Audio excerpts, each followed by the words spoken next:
Welcome student, I am Sarita Bhardwaj. Today we continue the second unit structure of an atom from 11th class and today our topic is the quantum mechanical model of an atom. Student अगर आपको याद है तो last video के अंदर हमने किया था शॉर्टकमिंग्स और the limitations of Bohr's atomic model. So in order to overcome these limitations, number of attempts were made to develop a more suitable and general model for an atom that explain all the properties of an atom. And that is known as the quantum mechanical model of an atom. First student हम यहाँ discuss करेंगे developments that leads to the formulation of the new model means quantum mechanical model.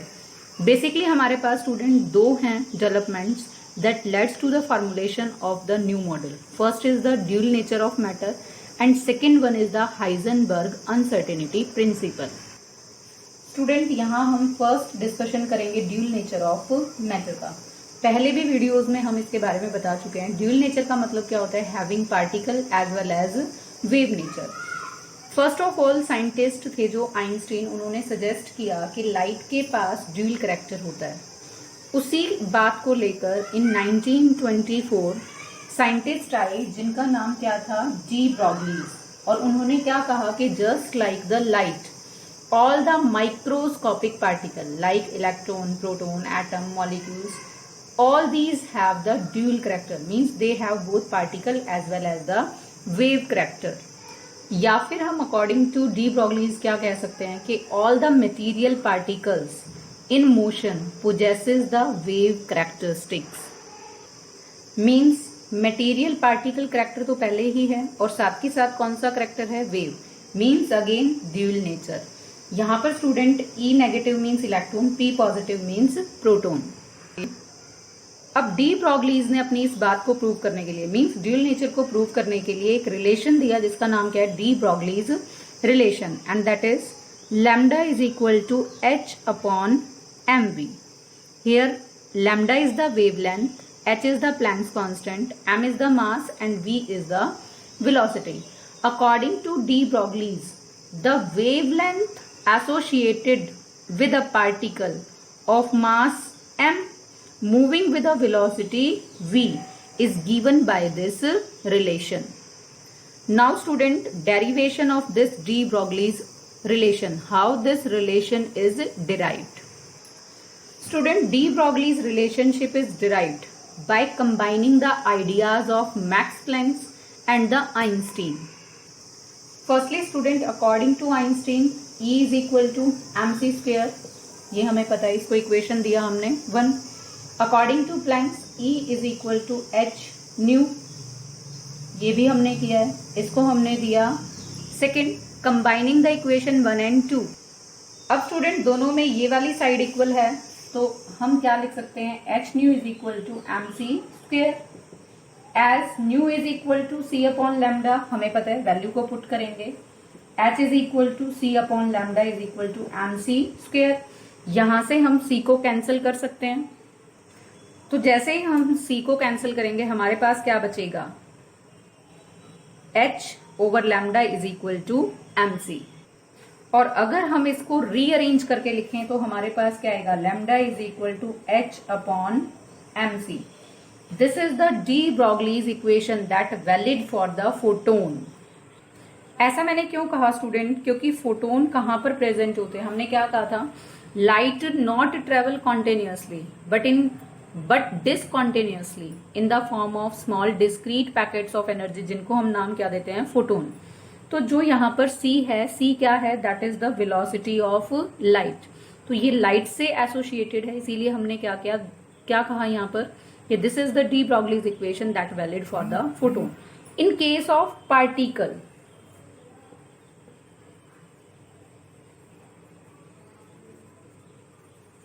हम क्या करेंगे कि जो ये c velocity of light है इसको किससे रिप्लेस कर देंगे? velocity of particle से. lambda is equal to h upon m v. This is the de Broglie's equation valid for particles. Student, as we know कि m into v किसके equal होता है? p के. p means मोमेंटम के. यहां पर h हमारे पास कैसा है, कांस्टेंट, तो हमने लिखा ये, या फिर मैं यहां से और भी क्या लिख सकती हूं, lambda is equal directly proportional to 1/p, means h is the constant. अगर मैं कांस्टेंट को रिप्लेस करती हूं तो यहां पर ये क्या आ जाएगा, प्रोपोर्शनैलिटी का sign, means wavelength is inversely proportional to the momentum of the particle. ये स्टूडेंट कंप्लीट हमारे पास क्या आ जाता है, derivation of de Broglie's relationship. मैंने स्टार्टिंग में यहां स्टार बना के मेंशन किया 2, means this is important with respect of the 2 marks in the exam. Student जैसे मैंने अभी बताया कि माइक्रोस्कोपिक पार्टिकल का कंसीडर किया ड्यूल नेचर, किसने, डी ब्रॉगलीज ने।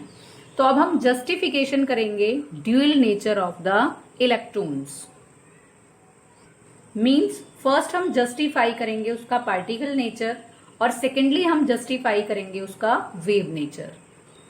तो फर्स्ट हम यहां पर ले रहे हैं student justification of particle nature. Student आपको ध्यान होगा रदरफोर्ड स्कैटरिंग एक्सपेरिमेंट, उसमें हमने क्या लिया था, a beam of the alpha particle जो किस पे स्ट्राइक की थी, थिन गोल्ड फॉइल पर, and then it strike to the zinc sulphide screen.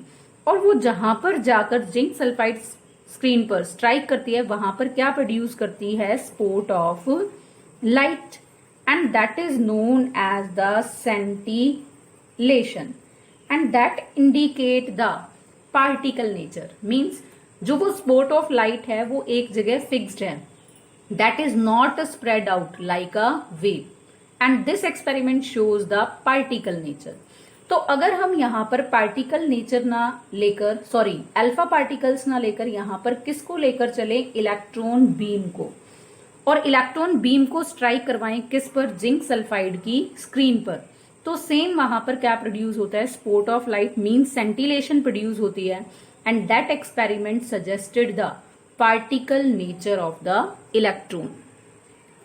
Secondly the justification of wave nature, इसको जस्टिफाई करने के लिए स्टूडेंट 2 एक्सपेरिमेंट किए गए।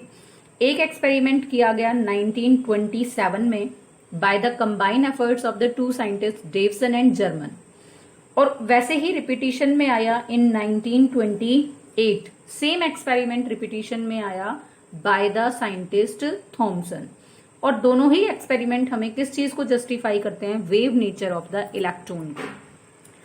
डेवसन और जर्मन एक्सपेरिमेंट 1927 में हुआ, इसके लिए इन्होंने क्या लिया बेटा, टंगस्टन एक फिलामेंट लिया और उसमें से किसको इमिटेड करवाया, इलेक्ट्रॉन बीम को, and this electron beam is put under the influence of the strong electric field. ऐसा क्यों किया, in order to accelerate the speed of the electron, और जैसे ही उनकी स्पीड एक्सेलरेट हुई तो उन इलेक्ट्रॉन बीम को कहां स्ट्राइक करवाया, ऑन द निकल क्रिस्टल, और जैसे ही वो निकल क्रिस्टल से स्ट्राइक करता है तो वहां से क्या निकलती है, बीम ऑफ लाइट निकलती है, जिसको हमने किस पर ऑब्जर्व किया, फोटोग्राफिक प्लेट पर, और हमने क्या देखा वहां पर, there are the concentric dark and bright rings were formed on the screen, and that concentric dark and bright ring indicate the phenomena of the diffraction. Diffraction means bending of the light on a obstacle या in the surrounding of a obstacle. Means यहाँ पर आपके पास कोई obstacle है और उसकी surrounding में इस तरह से कंसेंट्रिक रिंग बन जाना, किसकी वजह से, बेंडिंग ऑफ लाइट की वजह से, and that indicates the diffraction phenomena. और जब इस डिफ्रैक्शन फिनोमिना को देखा गया तो वो किसके साथ सिमिलर मिला, just like the X rays, means ऐसा ही डिफ्रैक्शन पैटर्न हमें मिलता है अगर हम यहाँ पर इलेक्ट्रॉन बीम ना लेकर क्या लेकर चलते, एक्स रेज को लेकर चलते। अब स्टूडेंट जो एक्स रेज हैं उनको हम क्या कंसीडर करते हैं, वेव। अब जो डिफ्रैक्शन पैटर्न आया वो किसके साथ सिमिलर आया, एक्स रेज के साथ। इट मीन्स कि अगर हमारे पास इलेक्ट्रॉन इस तरह का पैटर्न शो करता है तो उसके पास भी कैसा करैक्टर है, wave character. Secondly student same experiment किया किसने, थॉमसन ने, लेकिन उन्होंने क्या किया, इस केस में डेवसन और जर्मन एक्सपेरिमेंट में हमने किसको लिया था, निकल क्रिस्टल को। उन्होंने निकल को रिप्लेस करके उसकी जगह किसको लिया, गोल्ड फॉइल को, और उन्होंने भी सेम इस तरह का डिफ्रैक्शन पैटर्न ऑब्जर्व किया just similar to the X-rays. And again, Thomson confirmed the wave nature of the electron. Means उसके पास पार्टिकल नेचर भी होगा, उसके पास वेव नेचर भी होगा, और जब दोनों नेचर होंगे means it indicates the dual characteristic, means dual character. Student, this is the written explanation for the Davison-German experiment as well as for the Thomson. Thomson में सिर्फ आपने क्या करना है, निकल को रिप्लेस करके थिन गोल्ड फॉइल को करना है. यहाँ पर student this indicate the experiment, this one for the electric field, this one for the electron. अगर आप डायग्रामेटिकली इसको रिप्रेजेंट करते हो तो ये हमने लिया टंगस्टन फिलामेंट, जिसमें से क्या निकल रही है, इलेक्ट्रॉन बीम. ये हमने यहाँ पर दिया स्ट्रॉन्ग इलेक्ट्रिक फील्ड, जिससे क्या होगा, इलेक्ट्रॉन की स्पीड क्या हो जाएगी, एक्सेलरेट, स्पीड बढ़ेगी. और फिर हमने उसको स्ट्राइक करवाया कहाँ पर, निकल क्रिस्टल से, और जैसे ही वहां से जो बीम निकलती है उसको कहाँ पर ऑब्जर्व किया, ऑन अ स्क्रीन. ये हमारे पास क्या है, स्क्रीन. और स्क्रीन पर हम क्या देखते हैं, इस तरह का डिफ्रेक्शन पैटर्न देखते हैं. Means there are the dark and bright rings, और जो ये रिंग्स आती हैं, इन्हीं रिंग्स का नाम हमने क्या रखा, डिफ्रेक्शन रिंग. और जो ये फिनोमिना है that is called the diffraction. ये सिमिलर था एक्सरे के साथ. एक्सरे वेव नेचर को लेकर चलती है, तो हमने कंसीडर किया कि इलेक्ट्रॉन के पास भी कैसा करेक्टर होगा, वेव करेक्टरिस्टिक. स्टूडेंट, कई बार आपसे पूछा जाता है कि जो ये वेव करेक्टर हमने डिस्कस किया, इसकी क्या इंपॉर्टेंस है, क्या सिग्निफिकेंस है. On the basis of this wave character, we are able to construct the powerful electron microscope, जिसकी मैग्निफिकेशन 15 मिलियन टाइम्स ज्यादा होती है नॉर्मल या फिर ऑर्डिनरी माइक्रोस्कोप से. तो this is quite helpful in the observations. तो हम ये बोल सकते हैं कि wave character help to make the electron microscope. Thanks and have a nice day.